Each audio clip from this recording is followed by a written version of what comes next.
the best one. And today we got to talk about Cleveland Browns owner Jimmy Haslam, because he reportedly is upset that fans aren't 100% locked in on this team right now. And let's be real, a big part of that is because of Shedeur Sanders. He isn't playing. Now, local journalists are even out here claiming that ticket sales are down, that seats are looking empty right now. I don't know if that's 100% true. Jimmy Haslam just pulled one of the wildest NFL stunts ever, leaving fans boiling mad like somebody just robbed the whole concession stand of hot dogs. And for what reason? Oh, nothing too deep, just straight up refusing to put Shedeur Sanders on the field, like he's running some secret playbook to drain hype and hand out disappointment instead of touchdowns.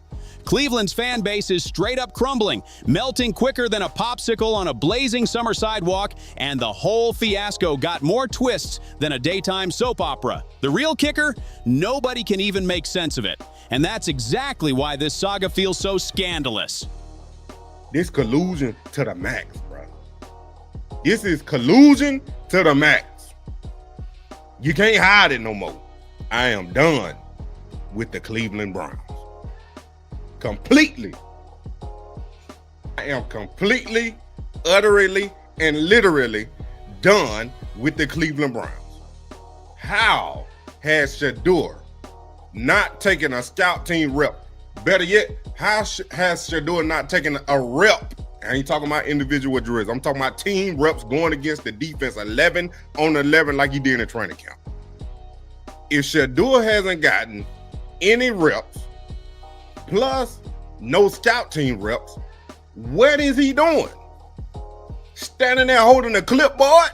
If you're rocking with this breakdown, don't forget to subscribe. It really helps more than you'd ever guess. The Cleveland Browns move just like that one friend who flashes their brand new gym membership, floods social media with inspirational quotes, but never once shows up for leg day. Every year, it's the same tired promise of a big glow-up, but what fans actually get is sore knees, sloppy form, and pure letdowns. And right when people were praying the Browns might finally shake off that cursed label as the NFL's official quarterback graveyard, the ownership and coaching staff went all in on pure hard-headedness, doubling down like chaos is part of their brand. First, and it's getting a little bit nasty. So they're like, look, man, viewerships are crashing. One guy broke it down to me on Reddit. He was like, look, bro, we're not saying the fans aren't loyal.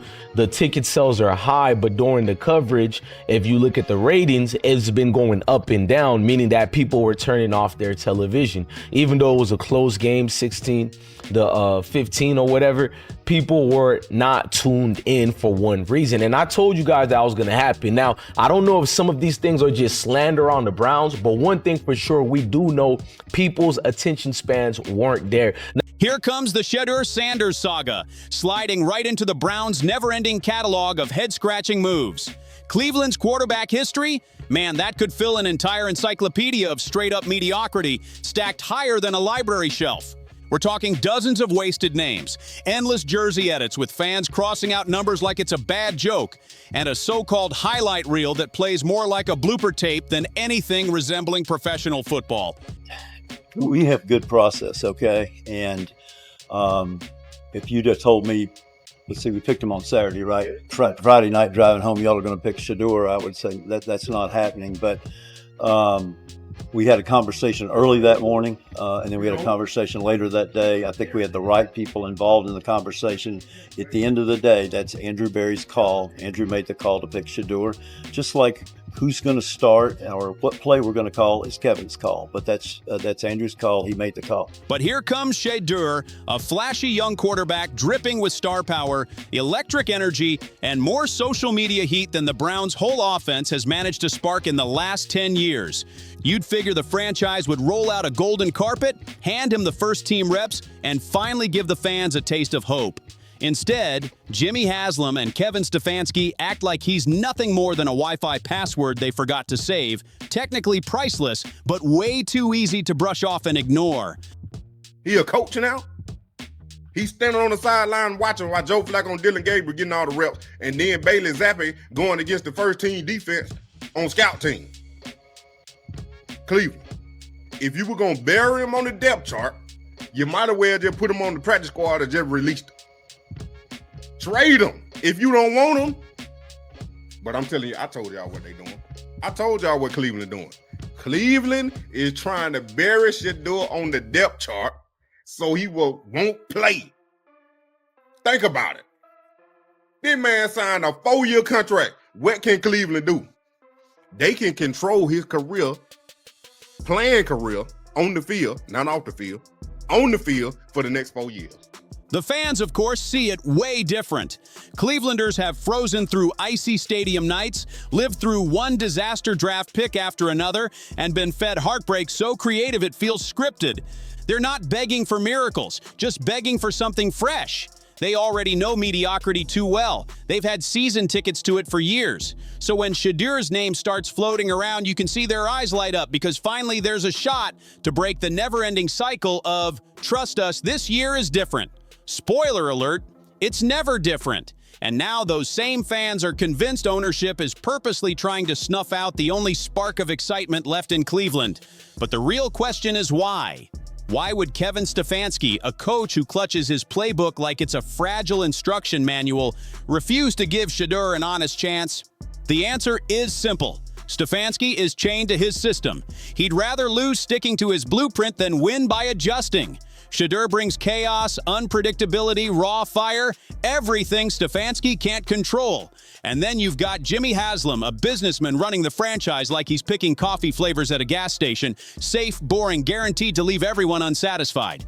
Haslam's hesitation ain't about football at all. It's about optics. The headlines, the sponsors, the boardroom whispers. It's politics dressed up like football. He'd rather bench Shedeur than risk shaking the fragile stability he thinks he's protecting, even if it means robbing fans of the one thing they've been starving for: real hope. So you mean to tell me the Cleveland Browns listed Shedeur Sanders as inactive today? Inactive? Yo, look, man. At this point, hey, I'm a fan of Shedeur, I'm a fan of Dion, but we just need to stop caring. Because the more people actually trying to tune in to watch Shedeur, the more they ain't going to play him, and the more they using him for clout and clickbait. They don't want the guy. The owner don't want him. The coach don't want him. The general manager don't want him. They don't want him on the team. Obviously, the NFL do not want Shiloh or Shedeur in the league, but Shedeur is good for money and ratings, or he wouldn't even be there. Meanwhile, inside the locker room, you can feel the tension buzzing in the air. Veterans cling to their precious stability, not wanting some rookie to swoop in, take reps, and disrupt the comfortable mediocrity they've been coasting on. But the younger guys, they see the hype, they feel the energy, and they're whispering about why the team won't just unleash Shedeur already. The vibe is like a Thanksgiving dinner where everyone pretends to smile, but the glares across the table tell the real story. Nobody dares say it out loud, but deep down, everybody knows the truth. The Browns are scared of their own potential, and that's the saddest part. Fans cling to what could have been, turning every fresh loss into another receipt proving ownership fumbled the bag. And Jimmy Haslam? He becomes the villain of a soap opera he scripted without even realizing it. This ain't just about benching a quarterback. It's about refusing to evolve, refusing to change, and flat out refusing to give fans the breakthrough they've been begging for. At this point, Cleveland's so-called strategy looks less like football management and more like straight-up self-sabotage.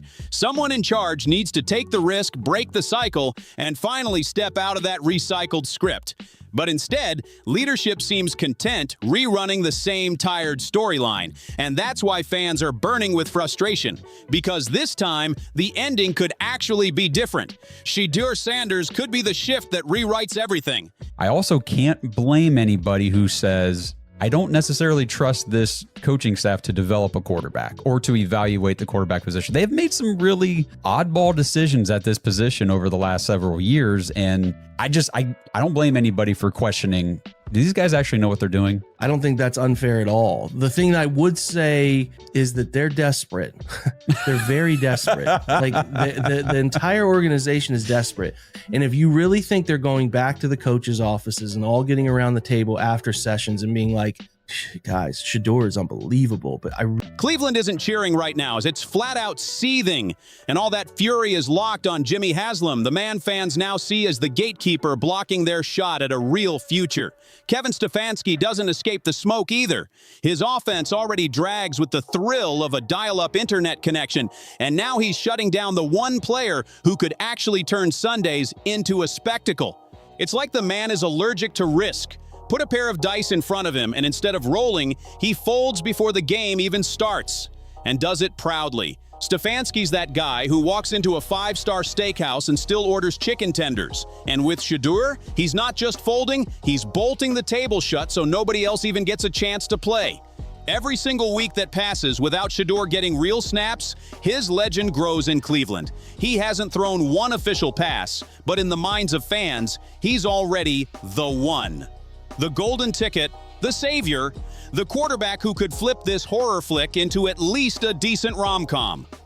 By keeping him off the field, Haslam and Stefanski are basically co-writing the NFL's juiciest what-if story live in front of everybody.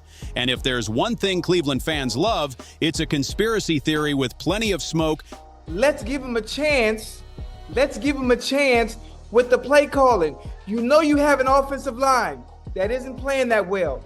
So what do? Why not just play the short game so we can get the ball out of his hands very fast to run a competent goddamn offense? Outside of that, Shedeur has to be better in understanding that the offensive line that you're working with right now is not adequate. Why not allow the players that are competing for a job, in this instance, Shedeur Sanders, to finish off the 2-minute drill?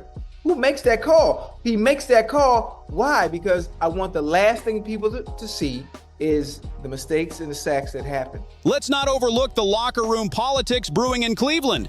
The veterans are probably nodding along with Stefanski, clinging to predictable failure instead of risking unpredictable chaos. For them, it's safer to stay stuck in a broken system than risk losing their spots to a quarterback who just might shake things up and actually succeed. Meanwhile, the younger guys are restless and they're hungry for change, craving the spotlight, the adrenaline rush, and the energy that comes with a fresh face leading the charge. But instead of unity around possibility, what you've got is quiet resentment simmering just beneath the surface. Nothing screams team chemistry like half the room rolling their eyes at the other half. And here's where the irony stings. The Browns have spent decades begging for a quarterback to jolt life into the franchise. Yet this feels like paying for Netflix just to rewatch old VHS tapes. Jimmy Haslam is voting for the safe, silent failure, and Stefanski is co-signing it with full enthusiasm. So here the fans are, stuck watching the same miserable rerun they've already seen 100 times over. The Browns aren't cursed by destiny. They're cursed by their own refusal to stop tripping over themselves. Myles Garrett, you shouldn't sign a new contract. You should have got out. Y'all won't win 5 games this year unless you put Shedeur Sanders in, and nobody's coming to the games. It was half full. That means it was half empty. No Shedeur, we ain't watching. Jim Haslam, I love it. You're furious. You're mad. You're pissed off. You're ticked off. There's nothing you can do because the people have spoken. Unless you put Shedeur Sanders in that game so he can win something for you, you won't get anybody coming to your games. Why? Because we don't like you and we want to see Shedeur Sanders only. But here's the real kicker. The longer they keep Shedeur buried on the bench, the nastier the backlash is going to get. Fans aren't patient anymore. They've been strung along with empty promises, lied to straight-faced, and burned so many times they've lost count. This ain't just frustration anymore. It's mutiny moving in slow motion. And once a fan base fully turns on ownership, there's no coming back from that. Jimmy Haslam might sit up in the owner's box acting like everything's under control, but the truth is slipping right through his fingers. The Browns are on the edge of losing the only thing they can't afford to lose: the loyalty of their own fans. And why? Because they've convinced themselves that letting Shedeur Sanders play is somehow riskier than running back the same tired failures we've all seen flop year after year. At this point, you almost gotta wonder if it's deliberate. Maybe the Browns are secretly testing how much heartbreak a fan base can take before the whole stadium finally storms the field in rebellion. Oh, I really don't care about this game because they didn't have Shedeur out there. So realistically, I'm not watching the Browns until they put Shedeur in the game. I just looked at the stats, honestly. But when it comes to the Browns, if Shedeur is not playing, I'm not watching the Browns, and I'm gonna start the petition for real. I was just about to say that. Are we protesting? Yeah, I'm protesting. I'm not mad at. I can't help but picture Haslam waking up every morning asking himself, how do I kill hope today? Then he glances at Shedeur sitting on that bench like a statue carved out of wasted potential and nods with pride. Mission accomplished. The craziest part? The solution is staring everyone in the face. Fans aren't demanding a Super Bowl parade tomorrow. They're not even screaming for 10 wins. All they want is a little honesty, a little effort, a glimpse of something new. Instead, every press conference where Stefanski ducks questions feels like a slap across the face. Every bland excuse rolling out of Haslam's mouth is like tossing gasoline on an already raging fire. The Browns aren't just fumbling a quarterback decision, they're fumbling the very soul of the franchise, and that's the kind of mistake you don't recover from easy. What twists the knife deeper is their blindness to the bigger picture. Shedeur isn't just another rookie in pads, he's a walking cultural moment, crossover appeal, a spotlight that could finally make Cleveland matter outside the AFC North. Yo, look, I'm sick and tired of seeing how the Cleveland Browns and the NFL is treating Shedeur Sanders. This right here got me hotter than fish grease. This got me hotter than Texas on an August noon when it's 111 degrees. This right here is bull dookie. I'm trying not to curse. I'm trying to stay kid friendly. But this is crazy. Bro not even running practice squad. They say he not even practicing. He just there. Not even practice. We talking about practice. But Haslam is too busy micromanaging from the top, and Stefanski is too busy protecting his sacred little system. Together, they're fumbling the marketing opportunity of the decade. And that's how the Shedeur Sanders saga grows into something way bigger than football. It's no longer about plays on the field, it's the story of a franchise tearing itself apart from the inside out. Ownership versus fans. Tradition versus change, fear versus hope. And while Haslam and Stefanski think they're shielding the team, what they're really doing is slowly suffocating it. Because here's the raw truth nobody in that front office will admit. The Browns don't keep losing because they lack talent. They keep losing because of their mindset. They crumble because they'd rather dodge risk than chase reward. They collapse because every single time they hit a crossroads, they take the road that leads straight back to disappointment.